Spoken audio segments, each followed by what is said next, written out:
Okay, sorry to keep you waiting, but we have some very exciting news for you. Welcome everyone. Thank you for coming to Mississauga today. I think when you hear the results of the mayors and chairs meeting together, I think you will consider this a very historic event happening in the Greater Toronto area. I call these city leaders together today as a result of the ice storm event, which started on December the 22nd, an event we are all still recovering from. This event caused damage to trees and property on a scale rarely seen in this area.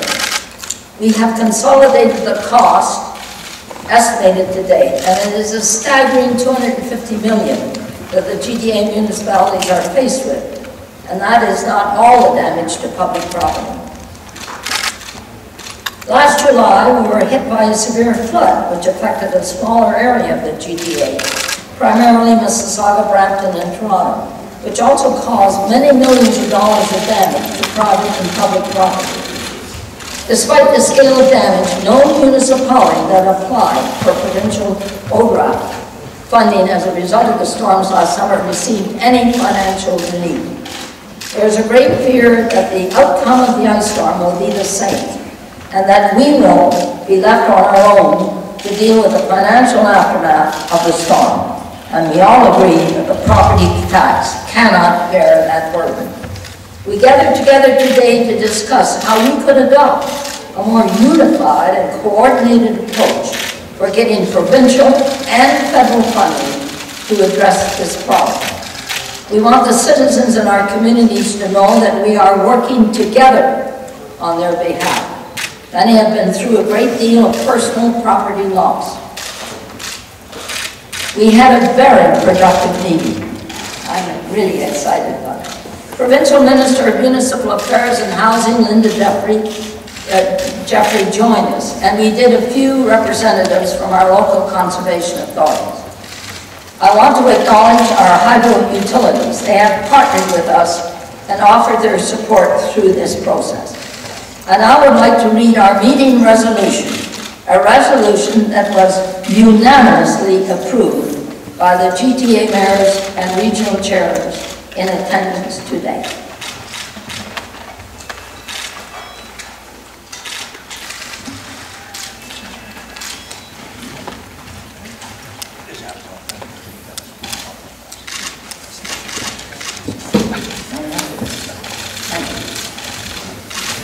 Whereas on December the 22nd, the Greater Toronto Area, GTA, and other parts of the province of Ontario suffered an extreme weather event. And whereas during this event, a severe ice storm affected many of the municipalities in the GTA, resulting in loss of electricity, road and sidewalk blockages, thousands of downed and damaged trees, and widespread disruption to municipal services and the lives of residents, the operation of businesses. And whereas those municipalities have incurred significant costs to respond to the immediate public safety issues, and whereas these municipalities are facing a costly and lengthy recovery period to deal with the debris and damage to the tree canopy as a consequence of this ice storm, and whereas many municipalities through the province have applied to the province financial assistance through ODRAP, and where there is concern that the ODRAP program does not adequately recognize and respond to the full cost of extreme weather events, especially at a time when extreme weather is expected to be more frequent and intense due to the impacts of climate change. And whereas on January 17th, in response to the storm, the GTA mayors and chairs came together in a coordinated approach to asking for financial assistance. Therefore, be it resolved that the provincial and federal governments share equally in this disaster with municipalities by each funding 1/3 of the full cost of response and ongoing recovery from the ice storm for affected municipalities. That the provincial and federal government treat all applicable municipalities equally and actively. That the provincial and federal government recognize the urgency of this matter and provide a response by March the 1st, 2014. That this resolution be sent to the Premier of Ontario, the Prime Minister of Canada, the local members of Parliament, and the members of Provincial Parliament, and the members of Parliament, the Association of Municipalities of Ontario, and the Federation of Canadian Municipalities. The provincial and federal government establish new programs and expand existing programs to address disaster mitigation involving forestry, erosion control, winter storms, tree canopy, and other severe storm events that reflect the reality of climate change, and that such programs to include funding for rehabilitation of municipal infrastructure to mitigate this and future environmental and storm event impacts. That the resolution be sent to the Premier of Ontario, the Prime Minister of Canada, the local members of provincial government, and members of Parliament, the Association of Municipalities of Ontario, and the Federation of Canadian Municipalities. And this resolution was unanimously adopted with a standing vote. Now it's open to any questions that people have.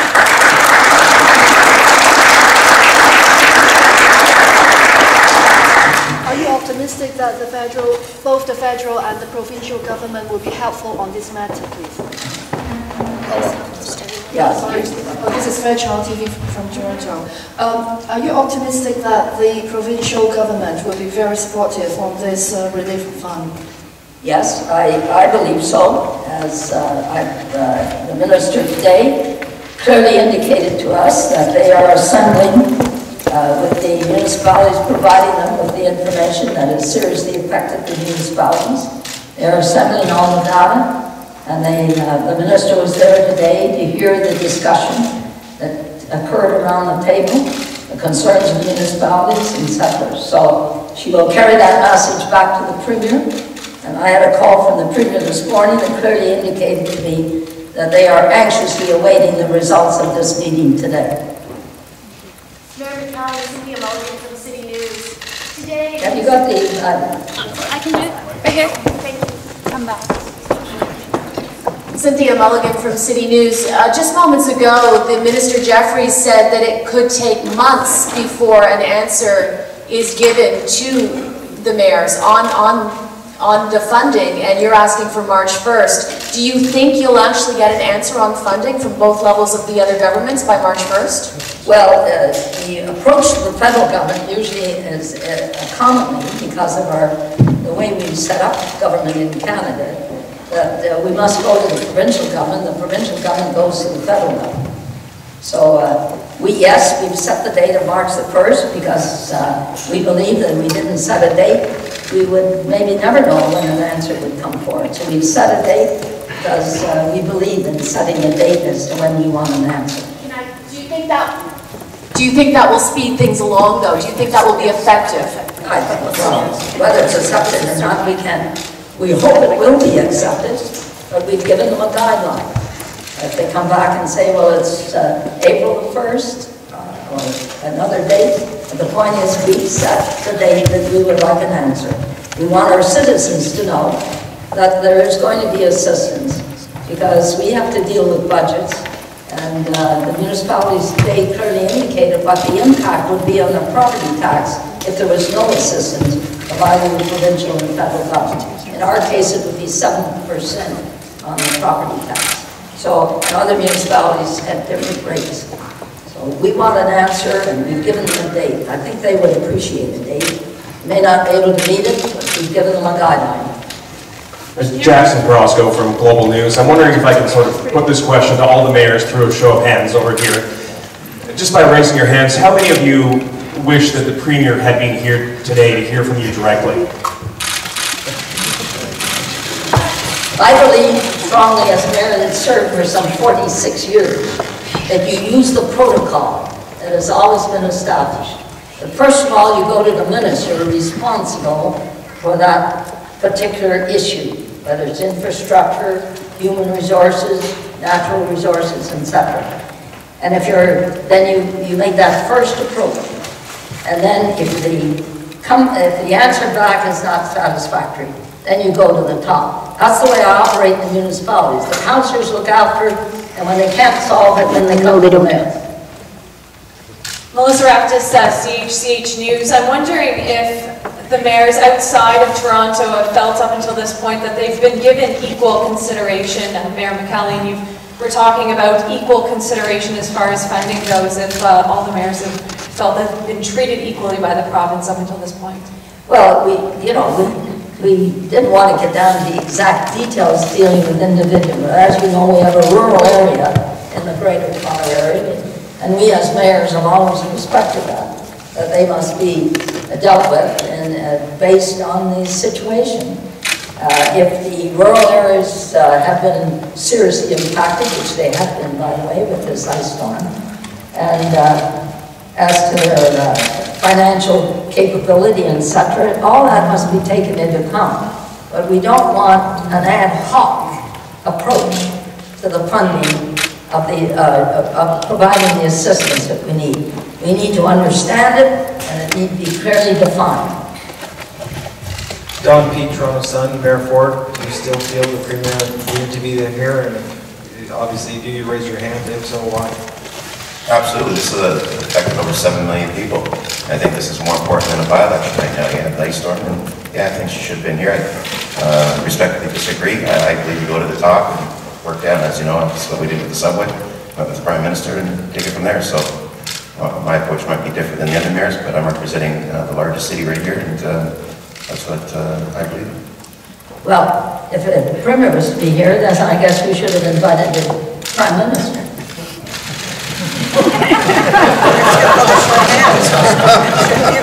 I believe you go up through the process, and then you decide whether you go to the top, whether if you're not getting the answers through the process. So you think that the Premier made the right decision?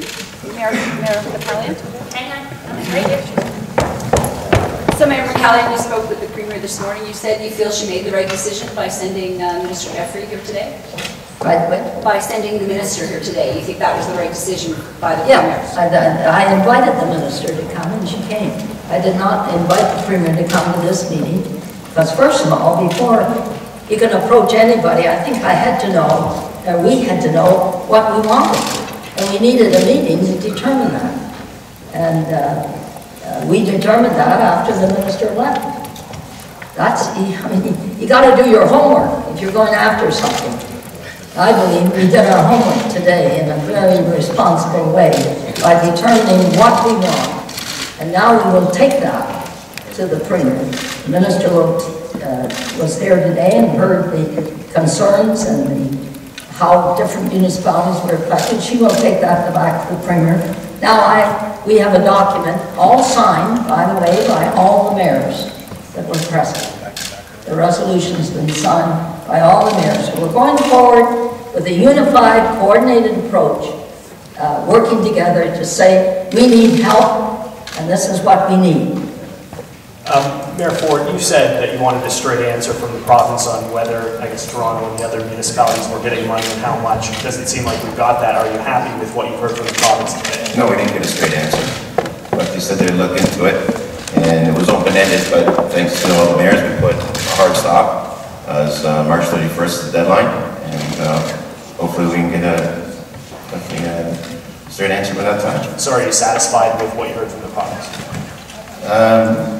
Well, the province didn't give us any answers today. She said she'd take it back and get back to us. But they left it open-ended, as you said. I think she did a press conference and said it's going to take many, many months. We can't wait many, many months. The taxpayers need an answer immediately. And I believe that the deadline that we set was appropriate. You can rest assured we'll be following up on March the 1st if there isn't an answer. March 1st, sorry, not 31st. Did you? Okay? One last question. There's a question here in the front. Just to be clear, did you put the March 1st date to the Minister? Did you ask? No, that was after she left. So she didn't hear that date? We debated the resolution after the Minister left. We had a draft resolution and it got well through the process, very well dealt with, very responsibly dealt with, and now we have a unanimous resolution to take it to the minister So and to the premier and to the prime minister of Canada. So she left without knowing that March 1st date. When she left the meeting, She was not there to hear the March 1st debate. Mayor McCallion, no one's registered to run for mayor in Mississauga yet. Any second thoughts? You know, I said at the meeting, and I'll say it here, I came in with a derailment, and I'm going out with a nice one.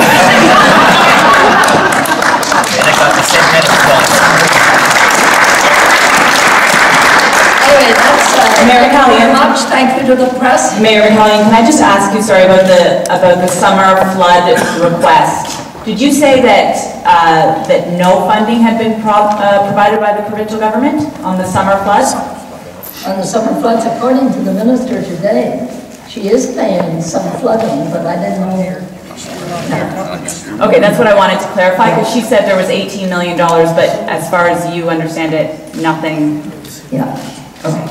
Mayor McCallion, Mayor McCallion, just one quick question from the Toronto Star, Sam Graywall.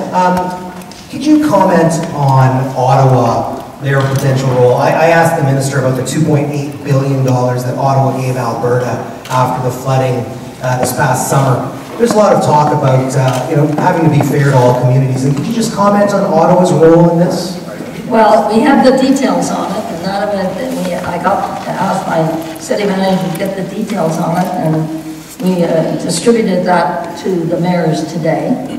And obviously, the federal government has helped at Calgary in a big way, so I have no doubt they're going to help us. But we're going to use the data. In fact, the staff of the ministry also gave us the history on other disasters that have occurred, which is also helpful. The Peterborough flood, the Ottawa, Quebec ice storm, etc. So we're assembling all that data, and we have it all. Our CAOs have been very cooperative, working together to assemble all that data.